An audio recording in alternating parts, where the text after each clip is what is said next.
Halo, Assalamualaikum. Kembali lagi, hari ini kita akan membahas mengenai prediksi soal SKB khusus lulusan hukum, materi mengenai hukum acara perdata bagian 2. 1. Setiap orang berhak memperoleh bantuan hukum. Hal tersebut diatur dalam pasal 37 A. Undang-Undang Nomor 4 Tahun 2004 tentang Kekuasaan Kehakiman. B. Undang-Undang Nomor 5 Tahun 2004 Perubahan Undang-Undang Nomor 14 Tahun 1985 tentang Mahkamah Agung. C. Undang-Undang Nomor 8 Tahun 2004 Perubahan atas Undang-Undang Nomor 2 Tahun 1986 tentang Peradilan Umum. D. Undang-Undang Nomor 18 Tahun 2003 tentang Advokat. Jawabannya adalah A. Sebagaimana pasal 37 Undang-Undang Nomor 4 Tahun 2004 tentang Kekuasaan Kehakiman mengatur bahwa setiap orang yang tersangkut perkara berhak memperoleh bantuan hukum. 2. Sebelum dimulai dengan pembacaan surat gugatan, maka hakim A. mengusahakan perdamaian sebagaimana yang diatur dalam pasal 130 HIR. B. memerintahkan pihak untuk berdamai. C. meminta penggugat untuk membaca gugatan. D. tidak wajib mengusahakan perdamaian. Jawabannya adalah A. Pasal 130 ayat 1, jika pada hari yang ditentukan tersebut kedua belah pihak datang, maka pengadilan negeri dengan pertolongan ketua mencoba akan memperdamaikan kedua belah pihak. 3. Pelaksanaan putusan diatur di dalam A. 197 HIR membayar sejumlah uang, B. 225 HIR yakni melakukan suatu perbuatan, C. 1033 RV yakni mengosongkan barang tidak bergerak. D. Semua jawaban benar. Jawabannya adalah D. Semua jawaban benar. 4. Putusan pengadilan tanpa dihadiri oleh pihak tergugat menurut pasal 125 HIR disebut A. Putusan sela, B. Putusan verstek, C. Putusan kontradiktoir, D. Putusan verset. Jawabannya adalah B. Pasal 125 jika tergugat tidak datang pada hari perkara tersebut diperiksa atau tidak pula menyuruh orang lain menghadap mewakilinya meskipun ia dipanggil dengan patut, maka gugatan itu diterima dengan tidak hadir atau verstek, kecuali kalau nyata kepada pengadilan negeri bahwa pendakwaan itu melawan hak atau tidak beralasan. 5. Menurut pasal 129 HIR terhadap putusan tanpa kehadiran, tergugat dapat mengajukan A. verstek, B. verset, C. derden verset, D. banding. Jawabannya adalah B. Sebagaimana yang diatur di dalam pasal 129, tergugat yang dihukum sedang dia tidak hadir atau verstek dan tidak menerima putusan itu dapat memajukan perlawanan verset atas keputusan tersebut. 6. Alat bukti dalam hukum acara perdata diatur di dalam pasal 164 HIR yang berbunyi A. Surat, B. Surat saksi persangkaan pengakuan sumpah, C. Surat saksi persangkaan pengakuan, D. Surat saksi persangkaan pengakuan sumpah pemeriksaan setempat serta keterangan ahli. Jawabannya adalah B. Alat-alat bukti yang sah menurut hukum acara perdata sebagaimana yang diatur di dalam pasal 164 HIR atau 284 RBG yaitu surat-surat, saksi-saksi, pengakuan, sumpah, serta persangkaan hakim. Lanjut, nomor 7. Pasal berapa dalam HIR yang mengatur tentang gugat balik? A. Pasal 120 HIR, B. 132 HIR, C. 136 HIR, D. 130 HIR. Jawabannya adalah B. Pasal 132B ayat 1, tergugat wajib memajukan gugatan melawan bersama-sama dengan jawabannya baik dengan surat maupun dengan lisan. 8. Mediasi diatur di dalam A. Perma nomor 1 tahun 2000, B. Perma nomor 1 tahun 2001, C. Perma nomor 1 tahun 2002, D. Perma nomor 2 tahun 2003. Jawabannya adalah D. Perma nomor 2 tahun 2003. 9. Class action diatur di dalam A. Perma 1 tahun 2000, B. Perma 1 tahun 2001, C. Perma 1 tahun 2002, D. Perma 2 tahun 2003. Jawabannya adalah C. Perma 1 tahun 2002. 10. Lembaga paksa badan diatur di dalam A. Perma 1 tahun 2000, B. Perma 1 tahun 2001, C. Perma 1 tahun 2002, D. Perma 2 tahun 2003. Jawabannya adalah A. Perma 1 tahun 2000. 11. Unus testis nullus testis diatur di dalam A.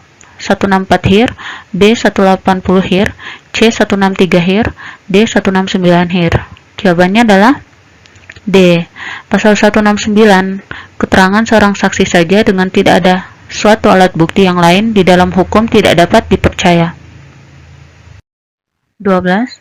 Pemilik barang bergerak yang barangnya ada di tangan orang lain dapat meminta penyitaan A. Sita eksekusi, B. Sita konservatoir, C. Sita revindikatoir, D. Sita marital. Jawabannya adalah C. Sita revindikatoir. 13. Menurut pasal 390 HIR, panggilan tergugat jika tidak ditemukan, maka surat panggilan diserahkan kepada A. Camat yang bersangkutan, B. Kepala sektor kepolisian yang bersangkutan, C. Bupati yang bersangkutan, D. Kepala desa yang bersangkutan. Jawabannya adalah D. Kepala desa yang bersangkutan, sebagaimana yang diatur di dalam pasal 390 ayat 1 HIR yang menyebutkan bahwa pemanggilan yang tidak bertemu dengan para pihak, maka surat panggilan disampaikan melalui kepala desa atau lurah atau yang dipersamakan dengan itu. 14. Apabila sebuah ruko yang sedang disewakan kepada orang lain dikenakan sita eksekusi, maka yang berhak mengajukan bantahan terhadap sita eksekusi ini adalah A. Si penyewa ruko yang disita dengan upaya hukum der dan verset, B. Si pemilik ruko yang disita, C. Si pemilik dan si penyewa ruko, D. Semua orang yang berkepentingan di atas ruko tersebut. Jawabannya adalah A. Si penyewa ruko yang disita dengan upaya hukum der dan verset. Penjelasannya, landasan upaya perlawanan terhadap permohonan yang merugikan kepentingan orang lain merujuk secara analogi kepada pasal 378 RV atau pasal 195 ayat 6 HIR untuk menghindari terbitnya penetapan yang keliru sehingga memberpihak kepada orang yang merasa dirugikan kepentingannya untuk mengajukan perlawanan terhadap pihak ketiga yang bersifat semu atau quasi der den verset selama proses pemeriksaan permohonan berlangsung. Yang dimaksud der den verset adalah perlawanan dari pihak ketiga. Memang pada asasnya putusan pengadilan hanya mengikat pada pihak yang berperkara dan tidak mengikat pihak ketiga. Namun tidak menutup kemungkinan jika ada pihak ketiga yang dirugikan oleh suatu putusan pengadilan. Terhadap putusan tersebut, pihak yang dirugikan dapat mengajukan perlawanan atau der den verset ke pengadilan negeri yang memutus perkara tersebut. Caranya, pihak ketiga yang dirugikan menggugat para pihak yang berperkara sesuai dengan pasal 379 RV. Apabila perlawanan tersebut dikabulkan, maka terhadap putusan yang merugikan pihak ketiga tersebut haruslah diperbaiki sebagaimana yang diatur di dalam pasal 382 RV. Terhadap putusan perlawanan yang dijatuhkan oleh hakim pengadilan negeri dapat diajukan upaya hukum banding, kasasi maupun peninjauan kembali. 15. Di dalam ini adalah karakteristik dari suatu gugatan volunteer, kecuali A. Diajukan secara sepihak, B. Masalah yang diajukan adalah bersifat kepentingan satu pihak saja, C. Tidak ada sengketa, D. Ada pihak penggugat dan ada pihak tergugat. Jawabannya adalah D. Penjelasannya, ciri khas permohonan atau gugatan volunteer itu meliputi pertama, masalah yang diajukan bersifat kepentingan sepihak semata. Yang kedua, permasalahan yang dimohonkan penyesuaian kepada pengadilan negeri pada prinsipnya tanpa sengketa dengan pihak lain. Kemudian ketiga, tidak ada orang lain atau pihak ketiga yang ditarik sebagai lawan tetapi bersifat ex parte. 16.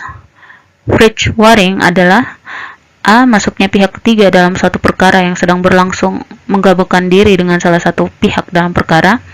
B. Masuknya pihak ketiga dalam satu perkara yang sedang berlangsung tidak memihak kepada pihak tergugat ataupun pihak penggugat. C. Masuknya pihak ketiga dalam suatu perkara yang sedang berlangsung karena ditarik oleh pihak tergugat. D. Masuknya pihak ketiga dalam suatu perkara yang sedang berlangsung karena ditarik oleh pihak penggugat. Jawabannya adalah C. Masuknya pihak ketiga dalam satu perkara yang sedang berlangsung karena ditarik oleh pihak tergugat. 17. Pihak ketiga yang merasa sebagai pemilik dari barang yang sedang disengketakan di pengadilan negeri dan ia ingin membela haknya, maka ia dapat masuk dalam perkara tersebut yang sedang berjalan. Hal ini di dalam praktik peradilan disebut dengan A. Tussenkomst, B. der den verset, C. Intervensi, D. Frisch warring. Jawabannya adalah A. Penjelasannya, intervensi atau Tussenkoms menengah adalah ikut sertanya pihak ketiga untuk ikut dalam proses perkara tersebut. Berdasarkan alasan ada kepentingannya yang terganggu, intervensi diajukan karena pihak ketiga yang merasa bahwa barang miliknya disengketakan atau diperebutkan oleh penggugat dan tergugat. Kemudian, permohonan intervensi dikabulkan atau ditolak dengan putusan sela. Apabila permohonan intervensi ini dikabulkan, maka ada dua perkara yang diperiksa bersama-sama, yaitu gugatan asal dan gugatan intervensi. 18. Yang berwenang untuk melaksanakan atau mengeksekusi putusan yang telah berkekuatan hukum tetap adalah A. Panitra dan pemohon eksekusi, B. Panitra pengganti pada pengadilan negeri yang memutus perkara tersebut, C. Ketua majelis hakim yang memeriksa dan mengadili perkara tersebut, D. Ketua pengadilan negeri yang bersangkutan di mana perkara tersebut diperiksa dan diputuskan. Jawabannya adalah D. Eksekusi dijalankan oleh Ketua Pengadilan Negeri apabila terlebih dahulu ada permohonan dari pihak yang menang dalam perkara kepada Ketua Pengadilan Negeri agar putusan pengadilan yang telah memiliki kekuatan hukum tetap tersebut dapat dilaksanakan sebagaimana mestinya.